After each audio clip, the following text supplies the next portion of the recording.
And right before that time, my father had died. He never lived to see me do it. And when he died, I was inconsolable. I thought I'd never smile or laugh again. And the only thing that got me out of that space was a comedian friend of mine, the late, great Norm Macdonald. That's right.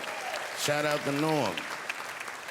And what Norm did, which I'll never forget, is he knew that I was the biggest Jim Carrey fan in the world. Now, I'm not gonna go all into it, but Jim Carrey is talented in a way that you can't practice or rehearse. What a God-given talent. I was fascinated with him. And Norm knew that. And he called me up and he goes, Dave, he says, I'm doing a movie with Jim Carrey. Do you want to meet him? And I said, fuck, yes, I do. And it was the first time I could remember since my father died being excited. And the movie was called Man on the Moon. I didn't know any of this. And in this movie, Jim Carrey was playing another comedian I admired, the late, great Andy Kaufman. Yes, and Jim Carrey was so immersed in that role that from the moment he woke up to the time he went to bed at night, he would live his life as Andy Kaufman. I didn't know that. When they said cut, this nigga was still Andy Kaufman. So much so that everybody on the crew called him Andy. I didn't know any of that. I just went there to meet him, and when he walked into the room where we were supposed to meet, I screamed, Jim Carrey! And everyone said, no! Call him Andy. And I didn't understand. And then he came over and he was acting weird. I didn't know he was acting like Andy Kaufman. Just like, hey, how you doing? And I was like, hello. Andy? Now, in hindsight, how fucking lucky am I that I got to see one of the greatest artists of my time immersed in one of his most challenging processes ever. Very lucky to have seen that. But as it was happening, I was very disappointed. Because I wanted to meet Jim Carrey, and I had to pretend this nigga was Andy Kaufman all afternoon. And he was clearly Jim Carrey. I could look at him and I could see he was Jim Carrey. Anyway, I say all that to say, when I see a fellow dreamer, I give them my utmost respect, even if I don't understand what their dream is. I know a dreamer when I see one. And I've met many powerful dreamers in my life. None more powerful than a man who calls himself Lil Nas X. I met this nigga at a party. I had no idea who he was. But the minute he walked in that party, I knew I was in his dream.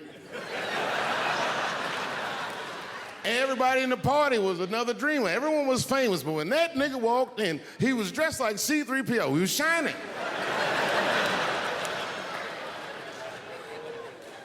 And everyone was like, oh my God, there he is. That's Lil Nas X. I didn't know who he was. And for some reason, out of all them dreamers, he walked right up to me.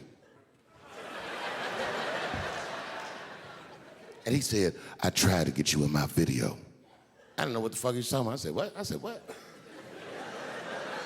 What video? And he just looked at me like, you know what video, and walked away.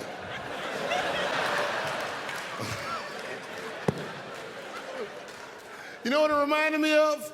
It reminded me of when we was in grade school. Remember in grade school, the teacher would ask everybody what they want to be? Timmy, what do you want to be when you grow up? And Timmy acted like he had an idea. He'd stand up, he'd say, I want to be a fireman. And the teacher would say, Timmy, that is a beautiful dream. But Timmy didn't mean it. Timmy said he wanted to be a fireman because deep down, Timmy's attracted to fire. And by the time he's 14 years old, this nigga's a full-blown pyromaniac, playing with kerosene and matches like a goddamn expert. And then one night he goes downtown with his buddies, fucking around with fire, and burns a warehouse down. And he doesn't know it, but there's 13 migrant workers from El Salvador, and they're in that motherfucker. They get trapped, and then they die in the fire.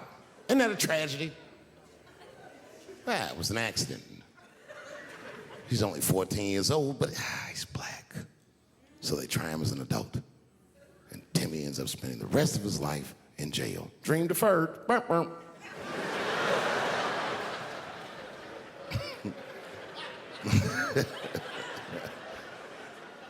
What about you, Billy? Billy, what do you want to be when you grow up? And Billy stands up and he says, I want to be president of the United States.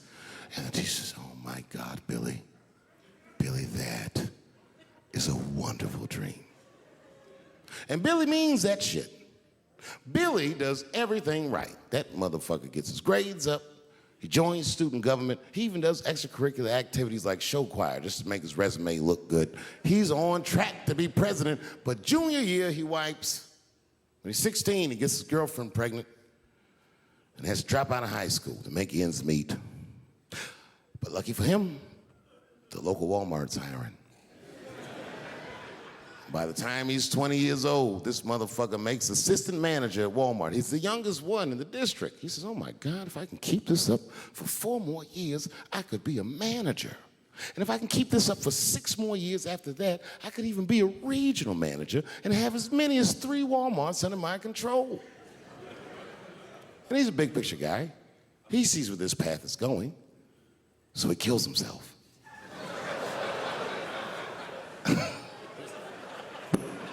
Well,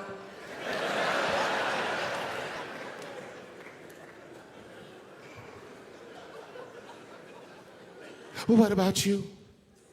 What do you want to be when you grow up? I don't want to say, because I don't want the other kids to laugh at me. Who cares if they laugh? Your dream is yours. Own your dream so they can come true. Say it loud and proud. What do you want to be when you grow up? Lil Nas X. And that nigga stood up in front of the whole class. I want to be the gayest nigga that ever lived. I want to do a music video and slide down a stripper pole all the way to the depths of hell and suck the devil's dick at 10 o'clock on BET while all the kids are awake and can see me. Shockingly, that was the only dream that worked out.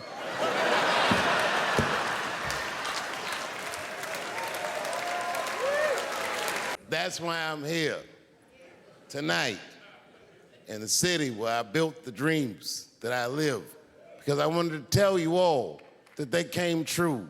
And I wanted to thank you all for making the man that I am today.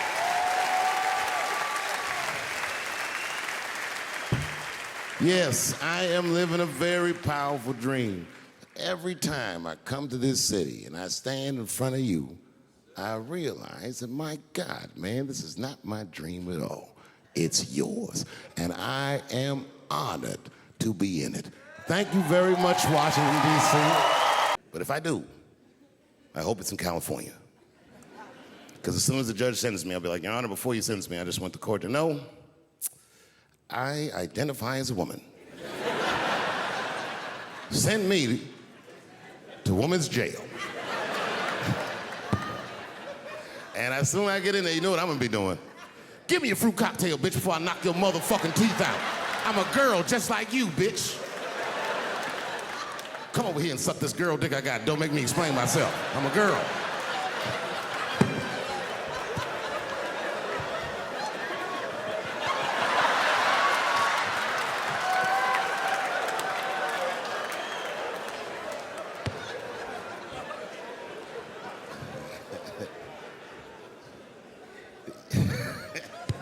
Speaking of nigger, I've also been working on a book, and this is true.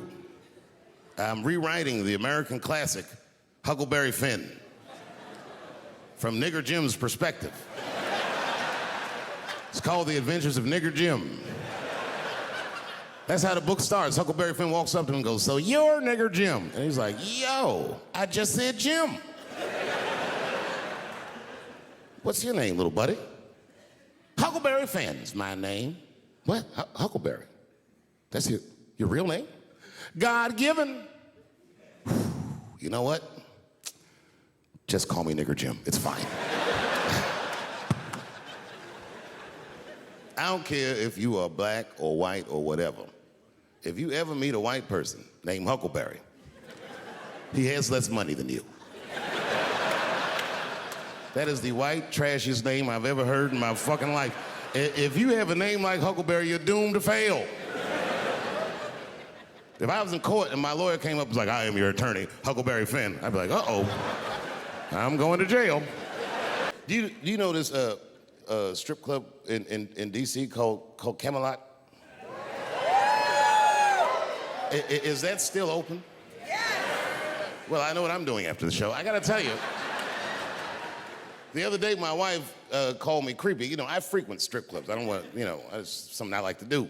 And my wife said I was creepy because I go to strip clubs by myself. Is that creepy?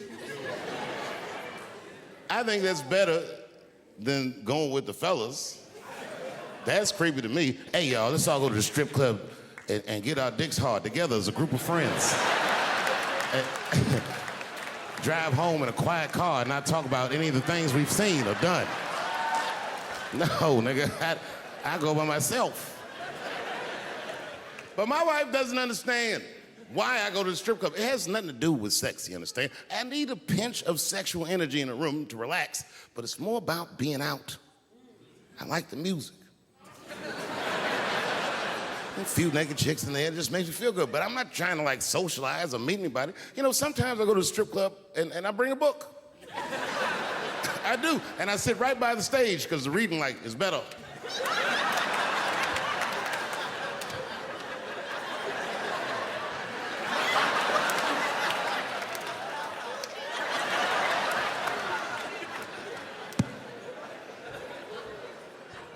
One time I went to a strip club, and this is weird.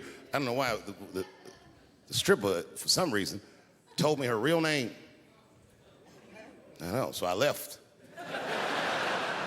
She didn't understand. She was like, where are you going? I was like, good night, Deborah.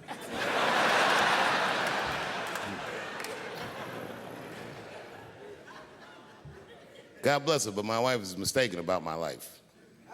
She told me